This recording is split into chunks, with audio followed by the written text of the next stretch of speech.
नमस्कार दोस्तों, मैं जुगल किशोर आप सबका अपराध की कहानी के नए एपिसोड में आपका सबका स्वागत करता हूं। दोस्तों, आप सब हमारे साथ जुड़े हुए हैं।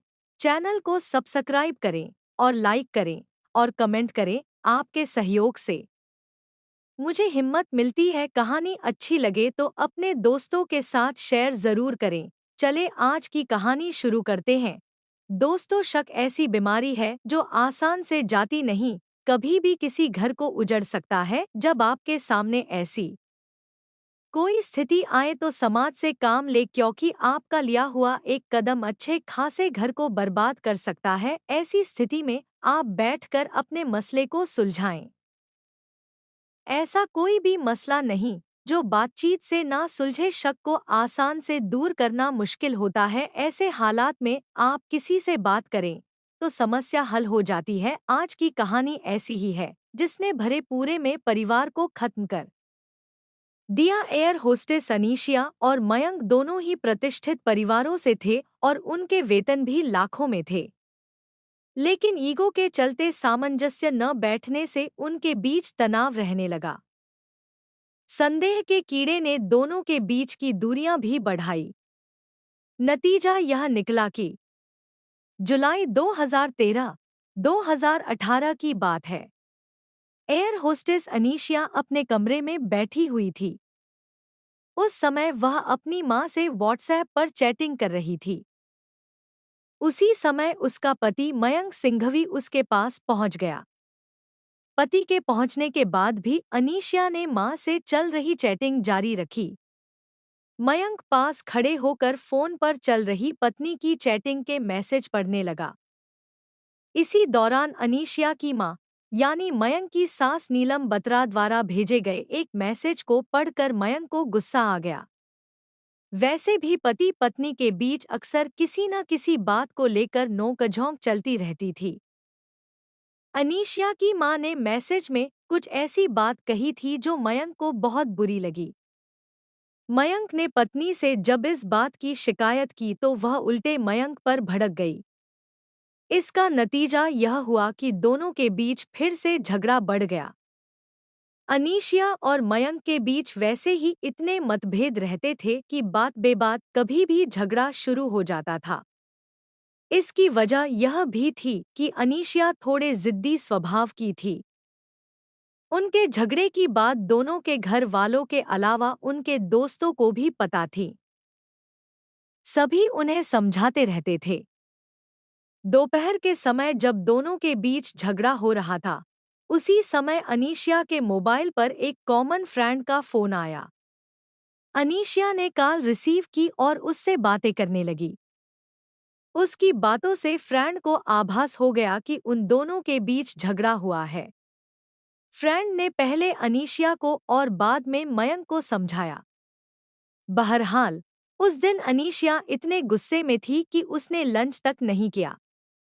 बाद में मयंक ने भी उसे खाना खाने के लिए मनाने की कोशिश की, लेकिन वह नहीं मानी तो अकेले मयंक ने ही खाना खा लिया।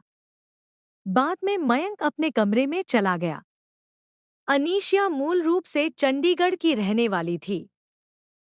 उसके पिता भारतीय सेना में अधिकारी थे, जो अब रिटायर हो चुके हैं, जबकि मां नीलम बत्रा गृहिणी है। अनीशिया की पढ़ाई लिखाई चंडीगढ़ में ही हुई थी। बाद में उसकी नौकरी लुफ्थांसा एयरलाइंस में एयर होस्टेस के रूप में लग गई थी। ऊंचाई पर उड़ने के साथ साथ उसकी महत्वाकांक्षाएं भी बढ़ने लगी थी। वह अपने सपनों के राजकुमार के बारे में भी सोचने लगी। वह चाहती कि उसे ऐसा जीवन साथी मिले जो धनवान होने के साथ साथ उसकी भावनाओं की कद्र करते हुए उसे प्यार करे। शादी के बंधन में बंधी अनीशिया घर वाले उसके लिए उपयुक्त लड़का देख रहे थे। उनकी देखभाल के चलते दक्षिणी दिल्ली के पंचशील पार्क के रहने वाले मयंक सिंघवी से बात बन गई। मयंक के पिता राजेंद्र सिंघवी वकील हैं और मां सुषमा सिंघवी गृहिणी। मयंक गुड़गांव स्थित चीन की एक कंपनी में सॉफ्टवेयर इंजीनियर था, जिसे करीब 4 करोड़ रुपए सालाना का पैकेज मिलता था। अनीशिया और उसके घर वालों को मयंक सिंघवी पसंद आ गया। एयर होस्टेस अनीशिया बेहद खूबसूरत थी, जिसे मयंक ने पहली बार देखते ही पसंद कर लिया। दोनों तरफ से हुई बातचीत के बाद रिश्ता तय हो गया। फिर 16 फरवरी 2016 को दिल्ली कैंट एरिया में आयोजित एक भव्य समारोह में दोनों की शादी भी हो गई। मन में ढेरों उमंगे लिए अनीशिया अपनी ससुराल पहुंची। खूबसूरत बहू पाकर मयंक के घर वाले भी खुश थे। हनीमून के लिए मयंक और अनीशिया ने दुबई का कार्यक्रम बनाया। मयंक ने पत्नी को एक BMW कार भी गिफ्ट की। शादी के एक सप्ताह बाद मयंक और अनीशिया दुबई चले गए। हनीमून एंजॉय करने के लिए होता है, लेकिन दूसरे दिन ही किसी बात को लेकर इस नवदंपति के बीच तकरार हो गई। तकरार इतनी बढ़ी कि मयंक को अपनी नवविवाहिता पर हाथ तक उठाना पड़ गया। अनीशिया को पति से ऐसी उम्मीद नहीं थी।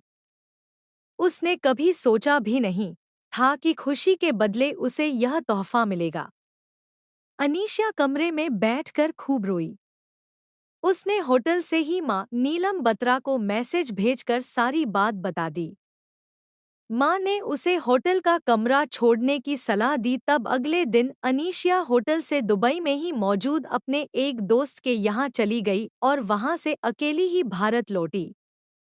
नीलम बत्रा का आरोप है कि अनीशिया ने इस बात की शिकायत अपने सास ससुर से की तो उन्होंने उल्टे उनकी बेटी को ही दोषी ठहराते हुए अपने बेटे का पक्ष लिया। मयंक और अनीशिया की घर गृहस्थी ठीक से चले, इसके लिए दोनों के ही घर वालों ने उन्हें बहुत समझाया। जिस दंपति में किसी एक जीवन साथी के अंदर ईगो होगी, वहां कभी शांति नहीं रह सकती। ऐसे दंपति के बीच कलह जन्म ले लेती है। यही बात मयंक और अनीशिया के बीच भी थी। अनीशिया ने आरोप लगाया कि मयंक शराब पीता है और नशा चढ़ जाने के बाद एक तरह से तानाशाह सा बन जाता है। घर वालों ने समझाया तो मयंक ने वादा कर लिया कि वह शराब नहीं पिएगा। इस बात पर मयंक ने कुछ दिनों तक तो अमल किया, लेकिन बाद में वह अपने पुराने ढर्रे पर उतर आया। लिहाजा दोनों में फिर से झगड़ा रहने लगा। दोनों के बिगड़ते रिश्तों को देखते हुए अनीशिया की मां नीलम बत्रा बीती 14 अप्रैल को दिल्ली में बेटी के पास आ गईं। वह करीब 1 महीने तक बेटी के पास दिल्ली में रहीं। इस दौरान वह बेटी और दामाद को समझाती रहती थी। मां हमेशा तो बेटी के पास रुक नहीं सकती थी, लिहाजा महीने भर बाद चंडीगढ़ लौट गई। नीलम के जाने के बाद दोनों फिर से झगड़ने लगे। मयंक चीन की जिस कंपनी में नौकरी करता था, उस कंपनी में वह उच्च पद पर था, जिससे उसकी जिम्मेदारियां भी बहुत थी। कभी कभी वह घर पर देर रात तक लैपटॉप पर काम करता रहता था। इस वजह से वह पत्नी को उसके मन मुताबिक समय नहीं दे पाता था। इससे अनीशिया को शक हुआ कि मयंक का जरूर किसी युवती के साथ चक्कर चल रहा है। उसके मन में बैठा यही शक दोनों के बीच की खाई को चौड़ा करने में लग गया। मयंक ने पत्नी को कई बार समझाया कि उसका किसी से कोई चक्कर नहीं है, लिहाजा वह इस तरह का फितूर दिमाग से निकाल दे, लेकिन यह इतना आसान नहीं था। अनीशिया भी देर तक किसी से बातें करती थी। वह पता नहीं किससे चैटिंग करती थी। मयंक इस बारे में उससे पूछता तो वह टाल जाती थी। जब भी मयंक उसके मोबाइल को देखने की कोशिश करता तो वह गुस्से में भरकर उससे झगड़ने लगती।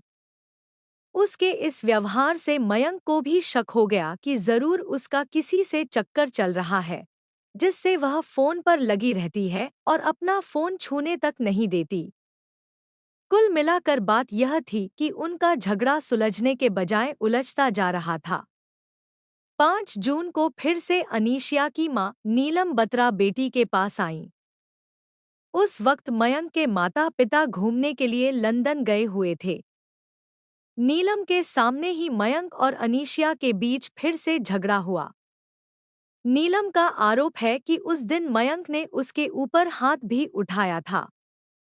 राजेंद्र सिंघवी और सुषमा जब विदेश से लौटे तो नीलम ने मयंक की शिकायत उनसे की।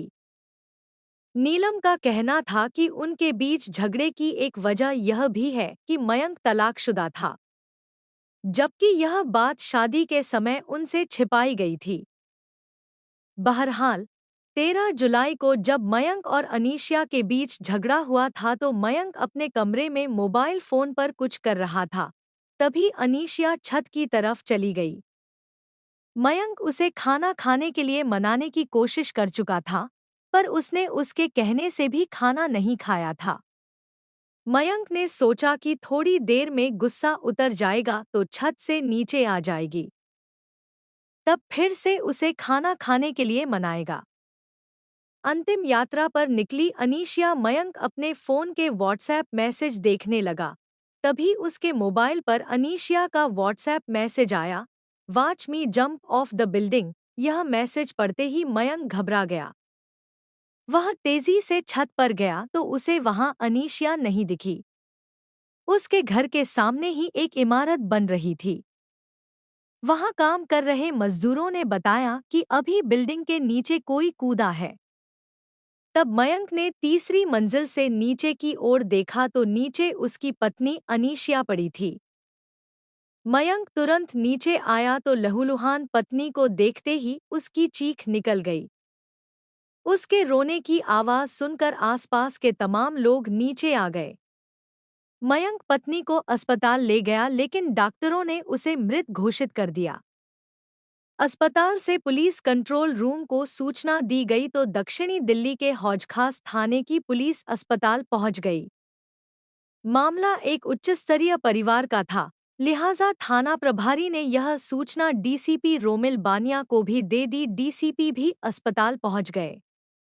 जरूरी कार्रवाई करके पुलिस ने अनीशिया की लाश एम्स की मोर्चरी में रखवा कर सूचना मृतका के घर वालों को भी दे दी।